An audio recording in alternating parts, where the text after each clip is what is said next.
Chi and Leti, welcome to Shrink Wrap Radio. Yep. Thank you very Thanks. much for having us on, Dr. Dave. Yeah, all the way from Amsterdam, which is just the technology is amazing. And by the way, speaking of the technology, if we if our call gets dropped, we'll just meet here again. Sure. Okay. Okay. Got it. Yeah, great. So it's really great to have you on the show. A member of your staff reached out to me, Delia, and we've communicated back and forth a couple of times. And I guess she was aware that I've been on sort of a run recently of a revitalized interest in psychedelics, and she knew that I had had Paul Austin on, who co-leads a group there, a retreat center in Amsterdam, and she thought, well, Delia suggested, hey, well, you might appreciate another point of view about what's going on in Amsterdam. So that's how we came to be here. And I'm very interested actually in finding out more about that. But before we get into it, I think it would be fun to have each of you introduce yourselves a bit. I have a kind of a bio that gave me a sense of it, but I'd like you both have had fascinating journeys getting to the place where you are now. And so, Chi, maybe you'd kick things off for us. Sure. Sounds good. So yeah, I grew up in New York and Arizona. I went to high school, college in Arizona, and I was also always a very intellectually somewhat gifted student in all the honors classes. I was on that track of, with smart kids, they try to put you in a box from as early as they can, and they try to move you forward in this box so that you can be this sort of cog in whatever machine they have. So I was in that. Sometimes the smart kids rebel against that. And And even as you're describing it, I'm getting that feeling. yeah. Oh yeah. I was a pure rebel. Like I was,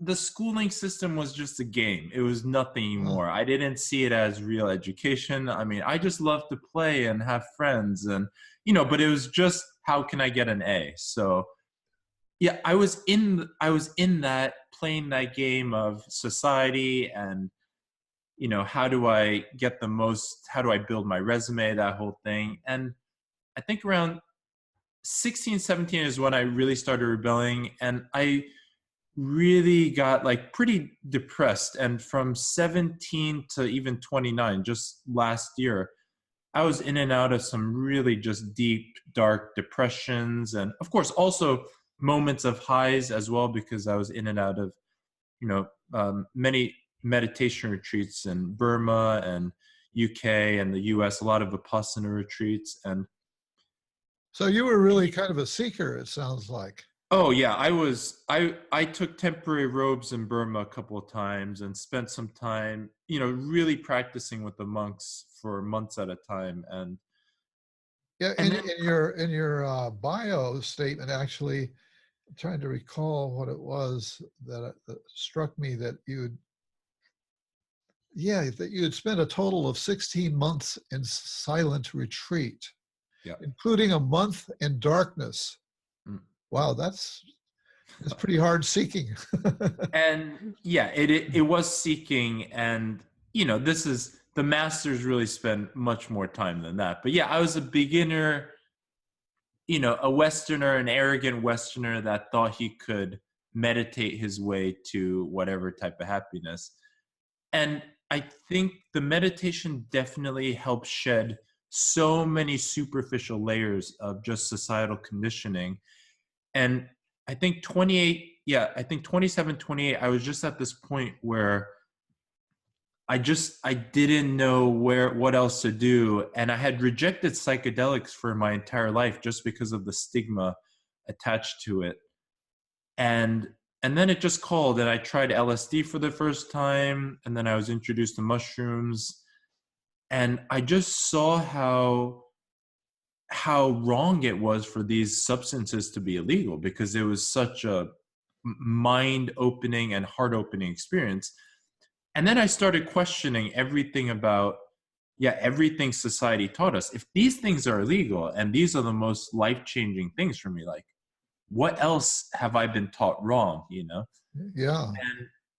yeah, and the more the mushroom called, and the more I heeded the call of the psilocybin, I just realized that this was a miracle in my life. And every journey I had was just so many tears and so much pent up emotion and anger and sadness just dissolving into thin air.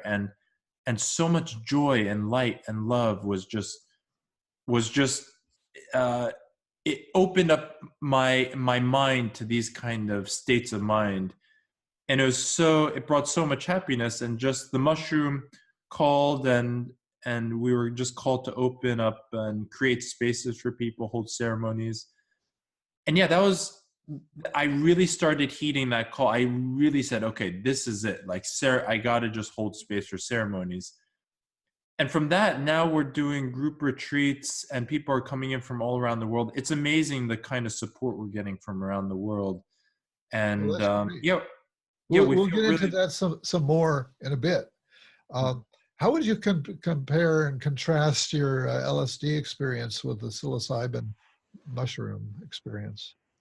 Well, I mean, I took 5 tabs of LSD, and this was my first psychedelic experience, and I was completely unprepared for it. It shook my world. I was on the ground like a baby, like just, the visuals, it was wavy. I could barely move. I could barely walk.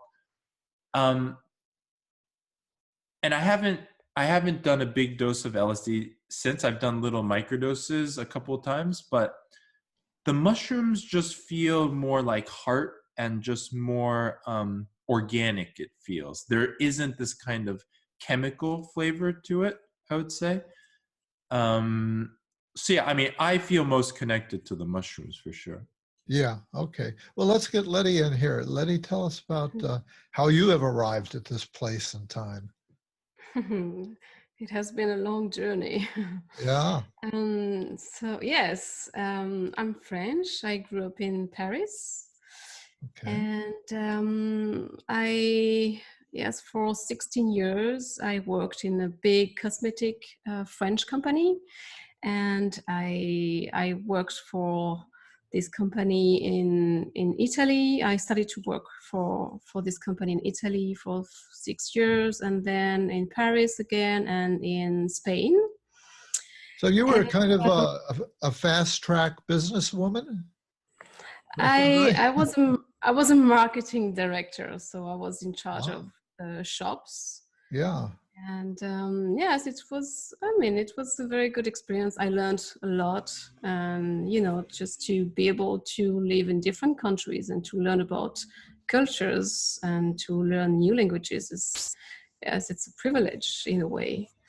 yeah. And almost 2 years ago, 1.5, I kind of quit my job. I was working in Spain, and they wanted me to go back to the headquarters, and I think it was just the good timing, and something inside was telling me, yes, you like your job, but you don't feel really aligned with what you're doing. I mean, it was kind of okay, I guess, but at the same time, if I'm really honest with myself, I was really trying to, yes, to create fake needs to women's mind, Oh, yeah, yeah, right.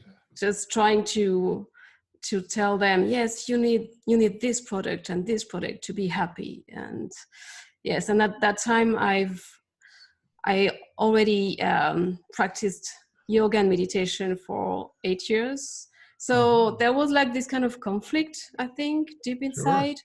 Yeah. And so yes, I kind of quit my job, and I took some time to travel. I went to India. I did my yoga teacher training, and after India, I went to Philippines and then to Thailand, where I Wow. met Chi. Oh, yeah. Uh-huh. Now, are And you a couple? yes. Okay. I thought you might be, but I wasn't sure. No, well, congratulations on that. Thanks. Thanks. And what a level to meet through the, both sharing the intense devotion to meditation, and then to meet in this psychedelic portal. And yeah, we met on the beach, and this beach is called Zen Beach. So it's really like, yeah. yes. And where we got our first, when we did our first mushroom journey in Thailand, there's a bar called Amsterdam Bar that sells these mushroom shakes. And yeah, now we're in Amsterdam. So who knows, right? Who knows? Yeah. Boy, what a varied background. When I first heard about, I guess it was Paul Austin's from his podcast, where I heard about truffles and Amsterdam and psychedelic truffles. And so, well, what I know as a truffle is a chocolate candy. It's a little bonbon. Yeah. And, what are these truffles, these psychedelic truffles? Now, I would be interested to hear from you, because you were saying mushroom. Somewhere else, I got the idea that it was some kind of root that you had to dig for. And so tell me about that. Well, mushrooms in Amsterdam and Netherlands were banned in 2008 because of a story of someone jumping off a bridge. And then all the mushroom growers and vendors had to find another line of business. And truffles before that were sort of a side product that didn't have too much sales, and there wasn't much focus on it. But then all the magic mushroom growers, they started creating conditions in which only truffles can grow. So the truffles are the underground part of the mushroom. It's part of the same fungi. It's the same species, basically. And they're what the mycelium form when the conditions, when the soil and the temperature and the moisture isn't right for the mushrooms to form. So now there's basically just a couple of companies around here that create conditions where only truffles can grow and not mushrooms. And are these truffles related to the truffles well known in France, right, for a long time, that you use pigs to find and dig up? Well, I mean, truffles are the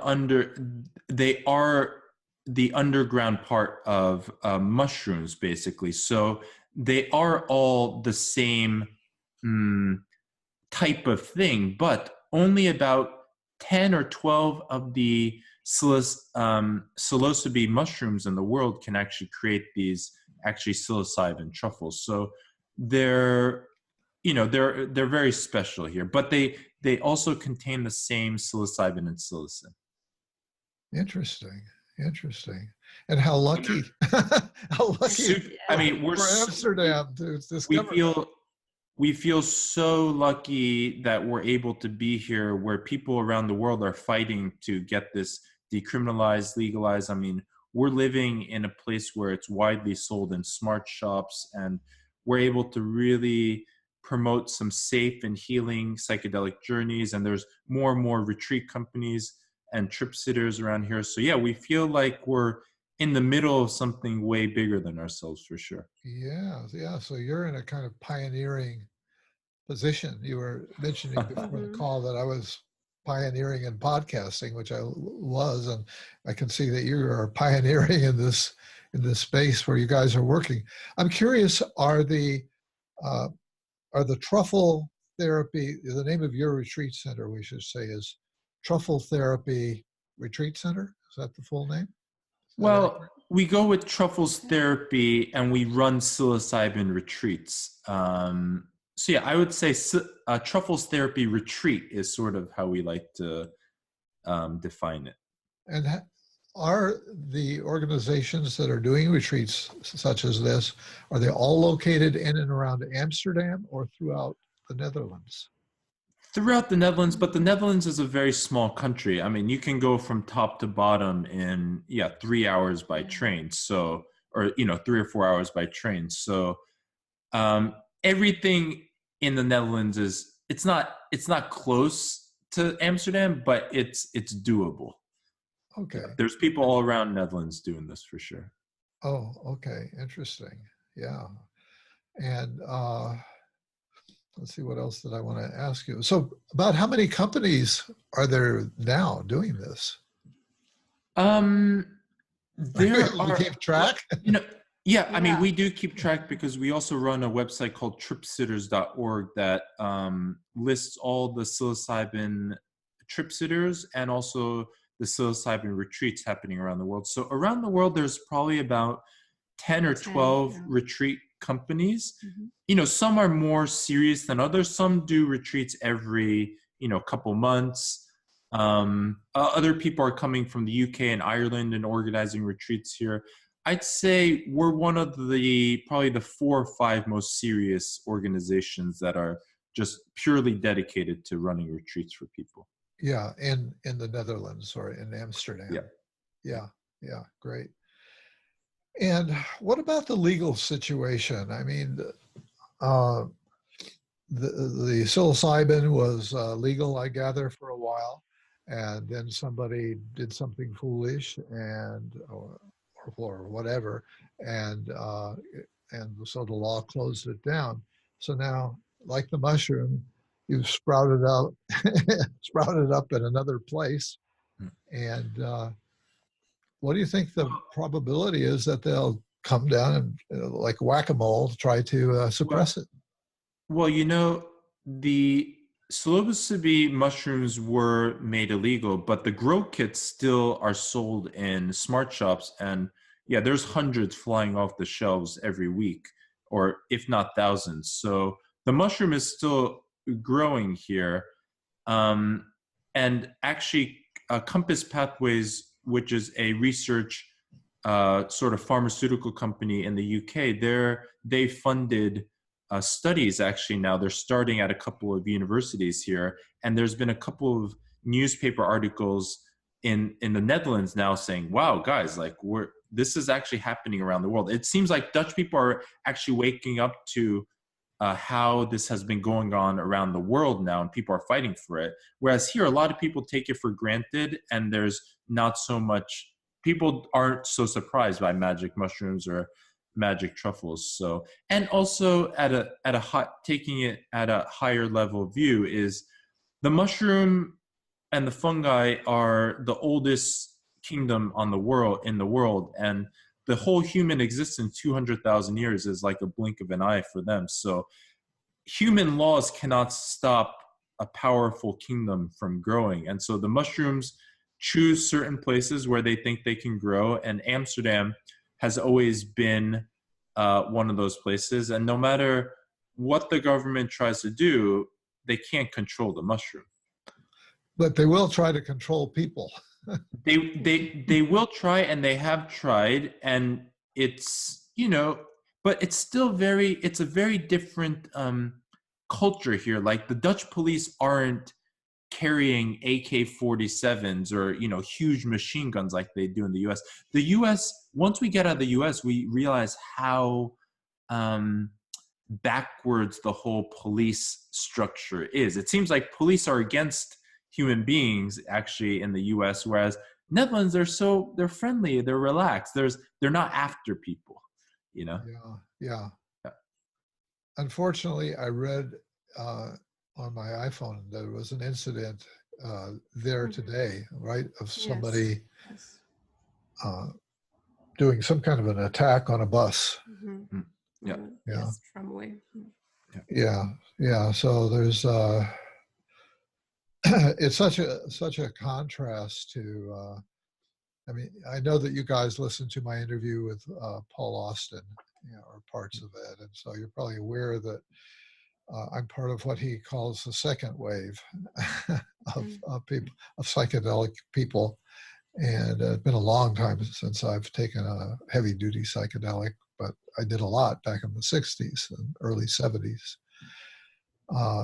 But there was always that element of fear of, oh my God, what I'm doing is illegal, and I feel so vulnerable and so helpless, and that was always there, Right.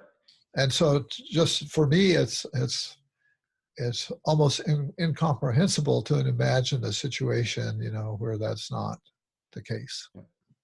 And we're really lucky, and we know how fragile the situation is, so we're very careful. We take safety to as far as you can take safety in these retreats. And, we want to prepare people, integrate people. It's not just having a psychedelic trip that lasts 4 to 6 hours. It's a whole process of shifting the way we see life and then integrating spiritual practices and new perspectives into our day-to-day life. So yeah, it's a lifelong journey of how to get in touch with ourselves, be more in touch with nature, and to see through what the institutions want us to think and really start thinking and seeing for ourselves, seeing reality for itself.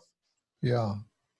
So do you, at this point, do you do your psychedelic journeying, your psilocybin work only in the context of ceremony, as you put it? Or I mean, we usually always have truffles lying around. So some days in the morning we'll just take a little microdose, and but yeah, for serious journeys, like we're just going out into nature actually tomorrow, because it's been about 6 weeks since our last big journeys. And because we listen to a lot of people and we act as therapists, we carry a lot of their traumas, and so if we don't release every 4 to 6 weeks, we start getting heavy. So yeah, every 4 to 6 weeks we go out into nature and really hold a ceremony for ourselves. And yeah, for other people, we have many retreats coming up in the spring and the summer. So yeah, it's like a real process. It's like we live in a continuous ceremony. well, that sounds nice. Yeah. Yes, to be, and I think Go to ahead. be able to be fully present for the participants, it's really important to take care of ourselves as well, because we are channeling a lot of suffering. We really want to take care of this suffering from other people. So to be able to do so and to be a loving and caring presence, it's also very important to take care of ourselves and to go onto our own journey and to commune with the truffles. It's an excellent point. Excellent point. And so, yeah, I hadn't really thought about that, but people will come to these retreats, many, I'm sure, too, because they're feeling lost, because they have been suffering from one thing or another. And so you sort of are there as a cushion to help absorb that, divert it, whatever. We definitely absorb. I mean, the mushroom and the truffles have helped us open up our bodies and minds and our central channels. So yeah, we just sit there and we listen to people, and it seems like being in the presence of someone who's been in touch with the truffles and the psilocybin, it seems like it inspires people, and their heaviness just dissolves. And I think it's because they can just give their heaviness to us without this fear of judgment. And we take it on because that's what the mushroom and the psilocybin, that's what it guides us to do. So yeah, we basically, we really commune with the mushroom spirits and the truffle spirits, and we just follow their guidance. We just surrender to their vision. Let's see. I had an idea that I wanted to follow up on. I just lost it. Oh, I know. Are you also taking a truffle as you're doing the leading, or are you? What's the opposite of that? Yeah, we're completely straight. We're completely sober. A couple of times we've experimented with literally taking like a microdose of a microdose, just so we put something in our mouths along with other people. But even if we do that, it's not enough to make us feel anything. So yeah, we're more or less completely sober. Yeah.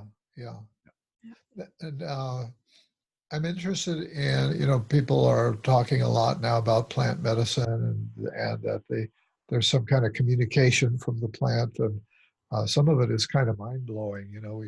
We talk about, we're eagerly awaiting the arrival or fearing the arrival of people foreign intelligences from out of space. And evidently there's a lot right here already to deal with. Oh yeah. So I'm wondering, when you say communicate with the spirits, is that more of an internal felt sense, or do you actually hear a voice or see an entity? I'm sure it must vary, but just curious. It's literally just surrendering to what the mushroom wants to show us, and its vision, for our role in sharing love and peace.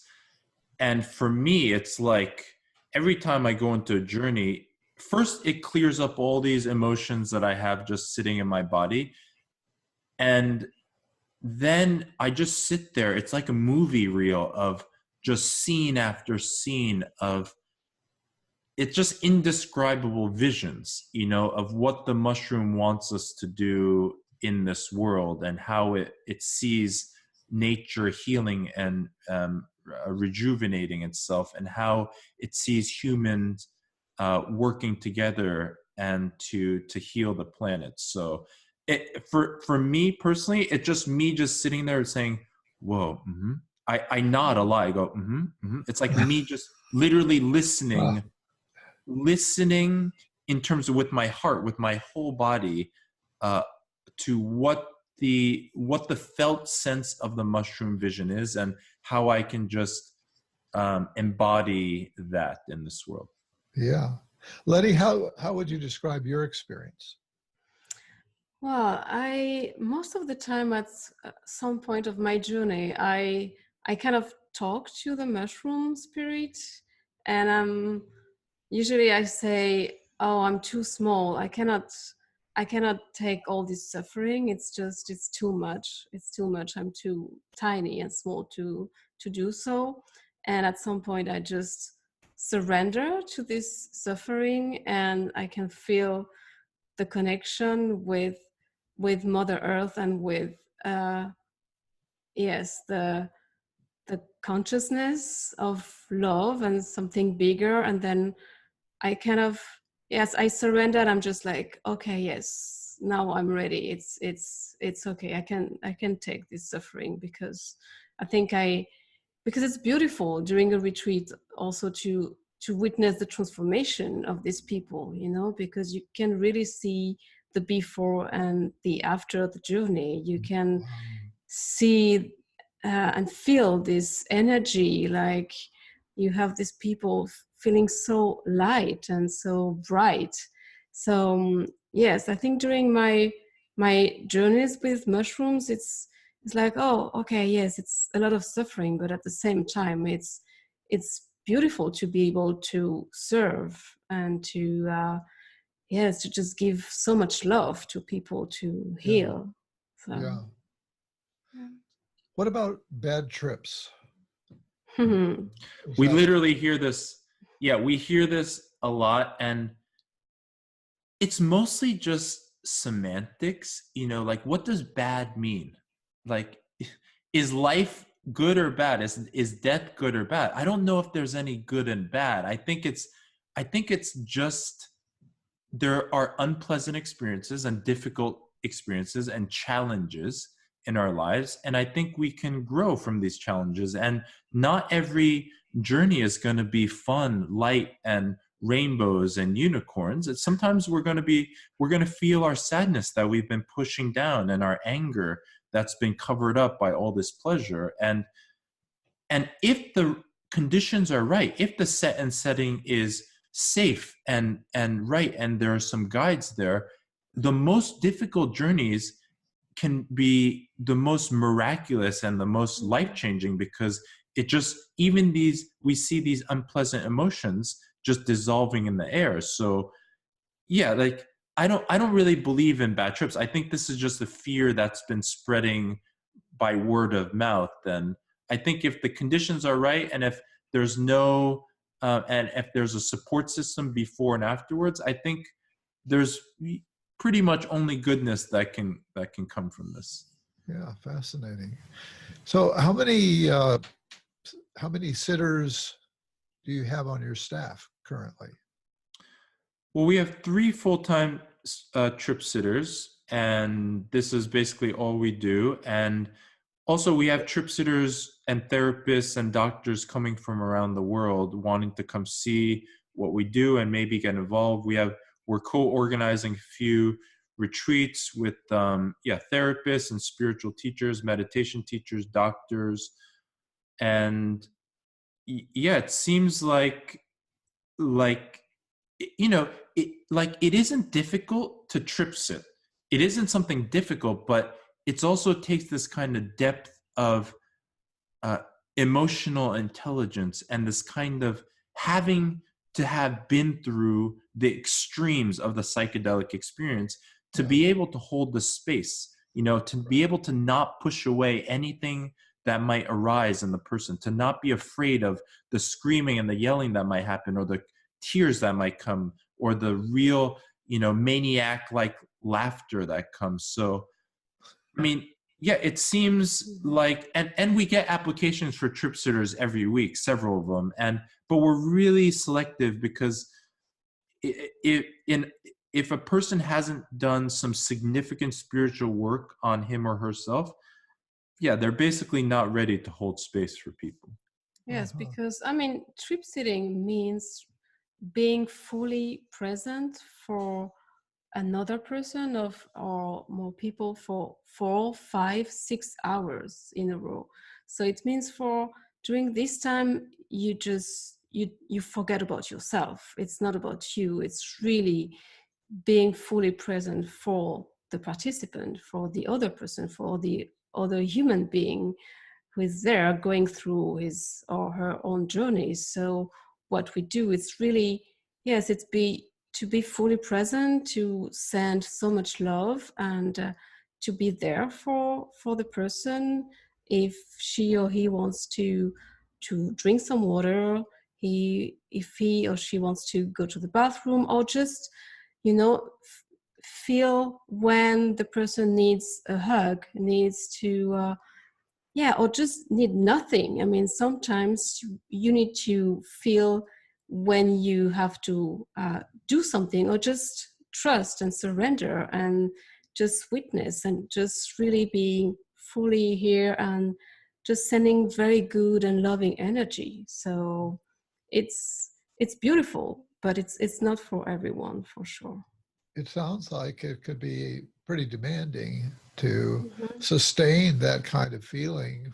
Oh, for sure. Level of involvement rather than gathering wool in your own mind. Oh, for sure. Where else? Oh, it's exhausting. And after the journey, usually people want to talk for 3 or 4 hours. So it's like that kind of listening, that ability to just sit there and just take everything all this river of emotion. Can we just sit here and just take it without trying to change it or push it away anyway? So that's a practice for us. It's like a spiritual practice is how to practice compassion and love. Yes, really. Yes.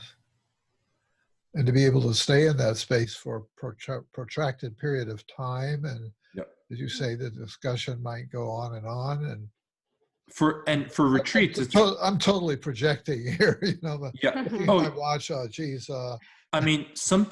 sometimes while we're trip sitting, we go through the deepest existential crises, because it's like we're there sitting, and in day-to-day life we have to be, we're somebody, right? We're moving in the world, we have a name, we're putting our name out there, whatever that might mean.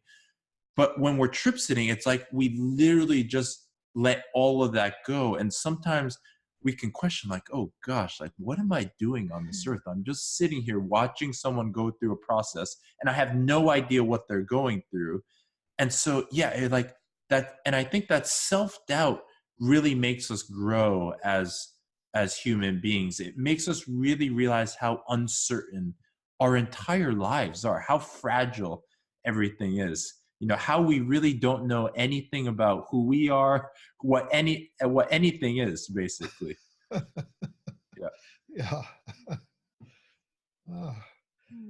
Well, I think they're lucky to have a guide who sat in total darkness for a month and spent so much time preparing, really, for this kind of a vocation. I I mean, still, just sitting and meditating, the yeah. thought comes up: is this the best use of my time? Mm-hmm. Yeah, I There are know. things going on in the world that need people, that need attention, and I'm just sitting here. Yeah, So yeah, I think that is a real existential thing that we wrestle with. for sure. Yeah. Yeah, I'm glad to hear you bring that up. Um, so how old is the center? It sounds like it's fairly recent.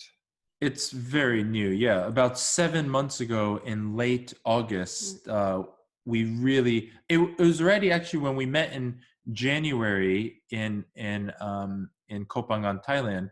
Already after that journey, we're like, okay, mushroom retreats. Like, let's organize mushroom retreats. But it took us another 6 or 7 months to really get started.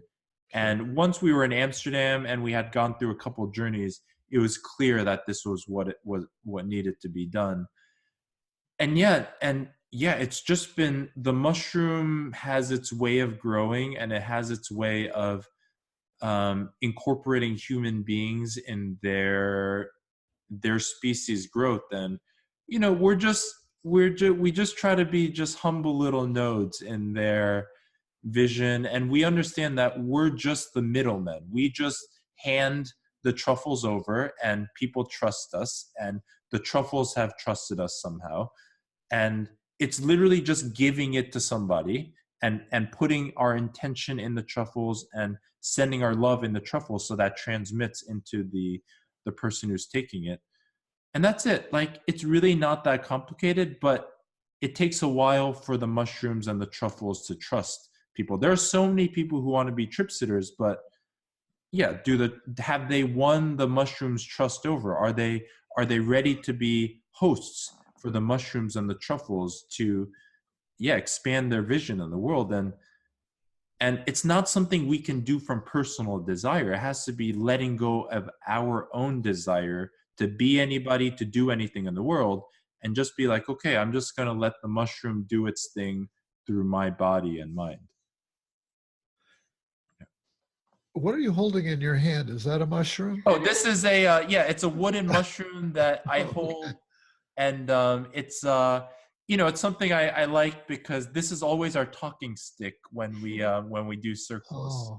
Oh, okay. Excellent. Excellent. At first I thought, oh, it's a microphone. No, it's something else. Yeah, we're literally, our entire house is just mushroom stuff and pictures and art everywhere. Like, this is, and now I reflect, I go, wow, the mushrooms are so intelligent. They get human beings to spend all their money and spend all their time talking about them and growing them. Like, what is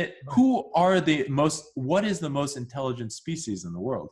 Yeah, right. Yeah. I know it's just mind-bending to think at that level, and I've sort of had some glimpses of that, and it really gives you pause for thought. It's like supposedly cats have an organism living in them that people can catch, that directs them to be very loving towards the cats, to become cat people.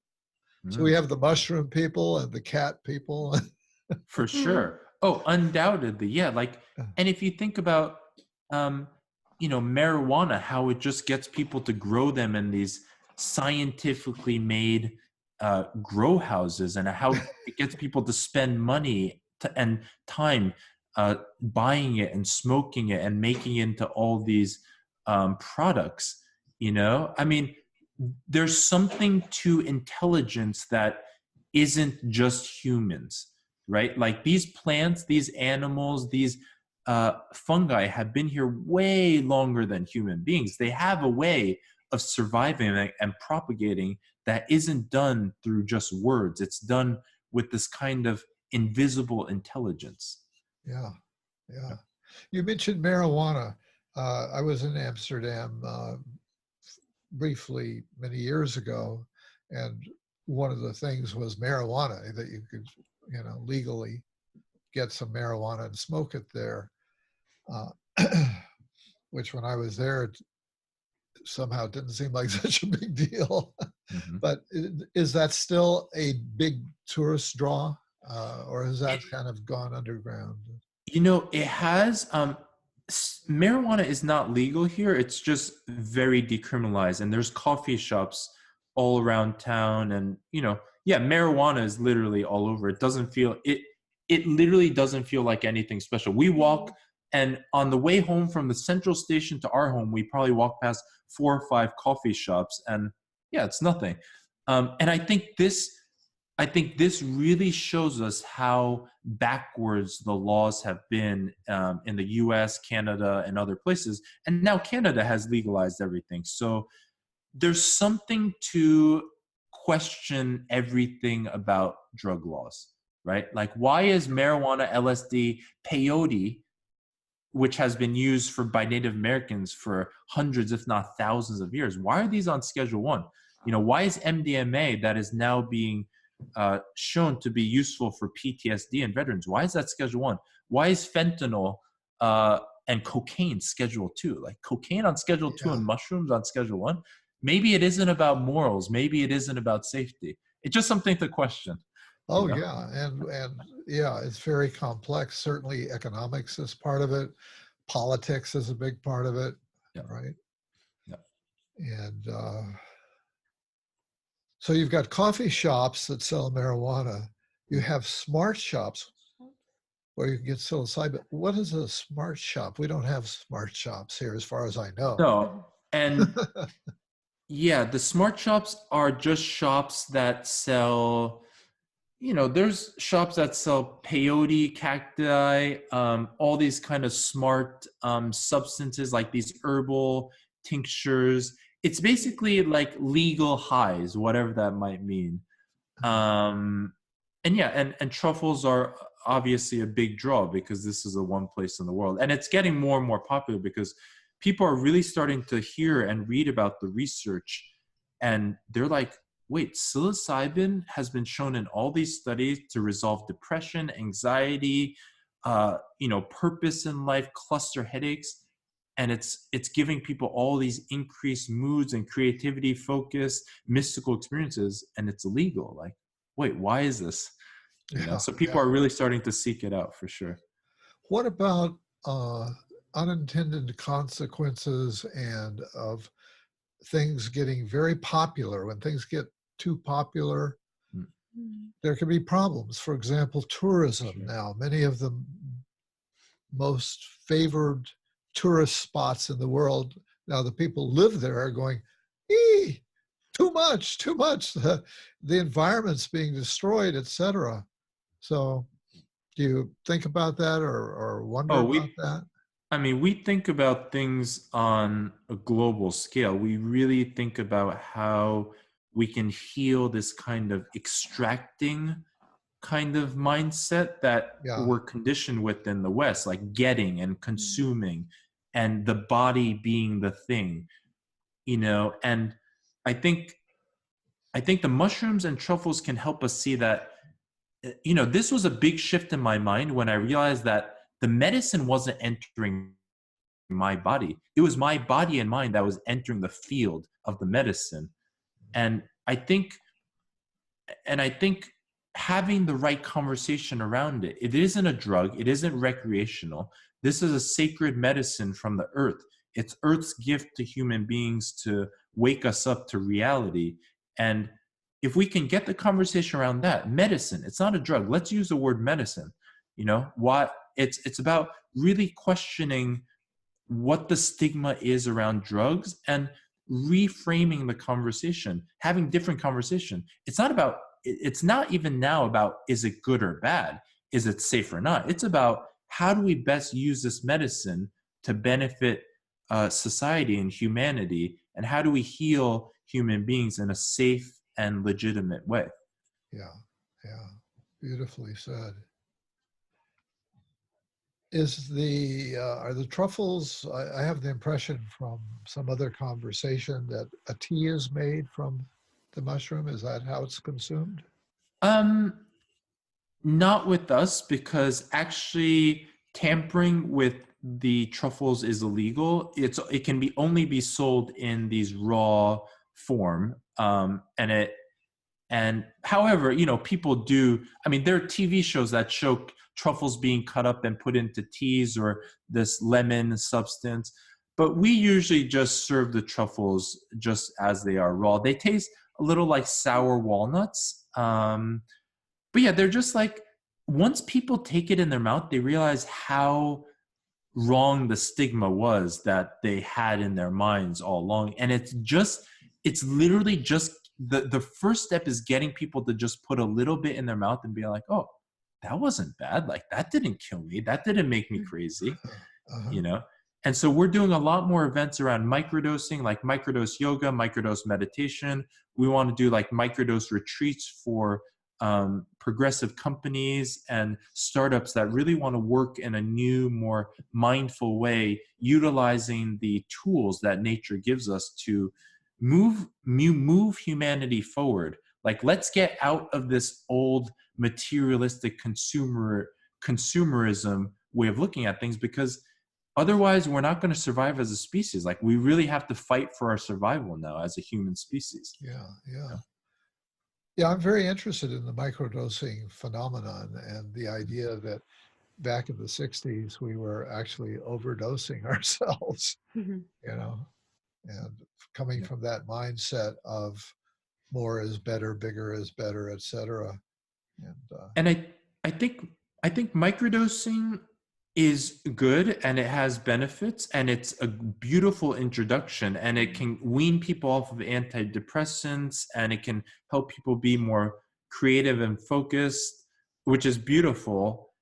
And also, I'm a huge proponent of people taking massive doses in a safe setting, because there's nothing more transformative than a big dose of mushrooms or truffles, for sure. Yeah. And what about nausea? Is that a regular part of the truffle experience or not? Sometimes people can feel a little queasy in their stomach, especially on the come up. But within usually 45 minutes, an hour, it seems to all clear away for most people. So yeah, out of maybe 65 or 70 people we've seen, only one has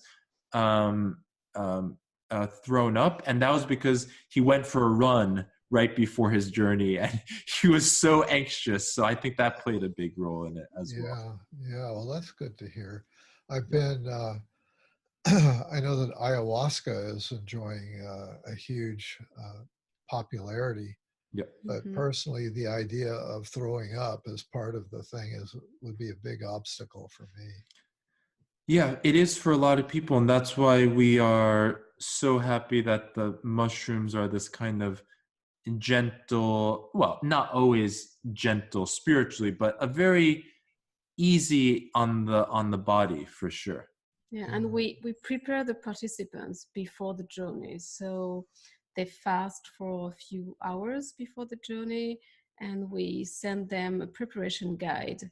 So we recommend them to go on a vegetarian diet a few days or even weeks before coming to the retreat. And during our retreats, the food is all vegan. And before the journey, we have a yin yoga session and a meditation. So you really can have the possibility to release all your physical tensions. And it's really a beautiful way to prepare your body and mind for your journey with the truffles.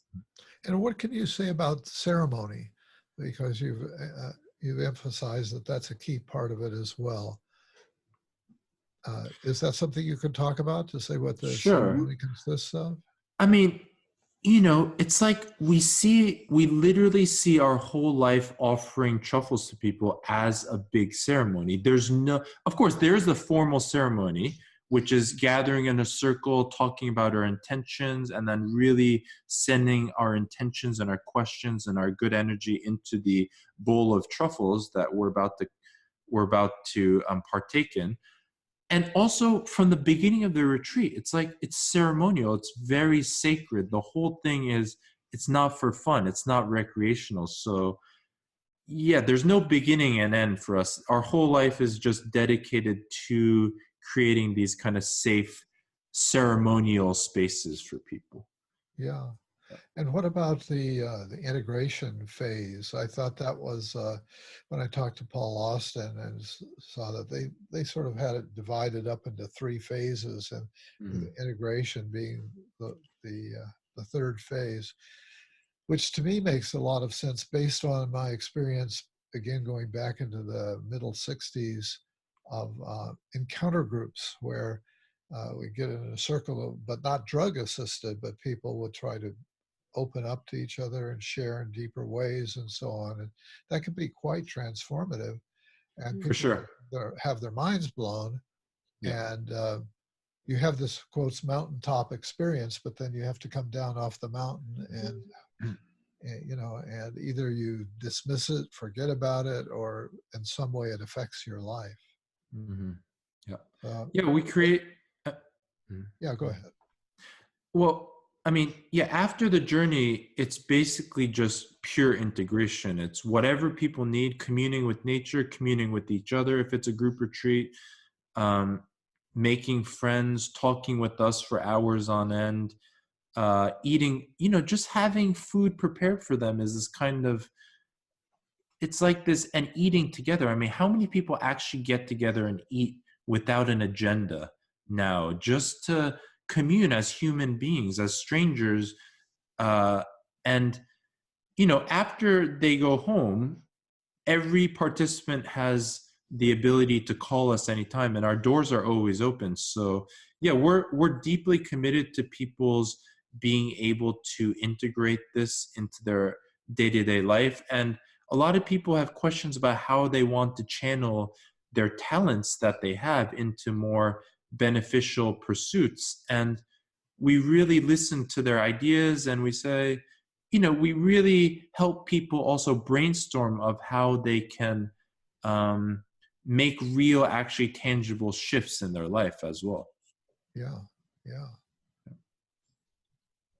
I'm wondering if there's other information you'd like to put out there that maybe my questions haven't evoked yet.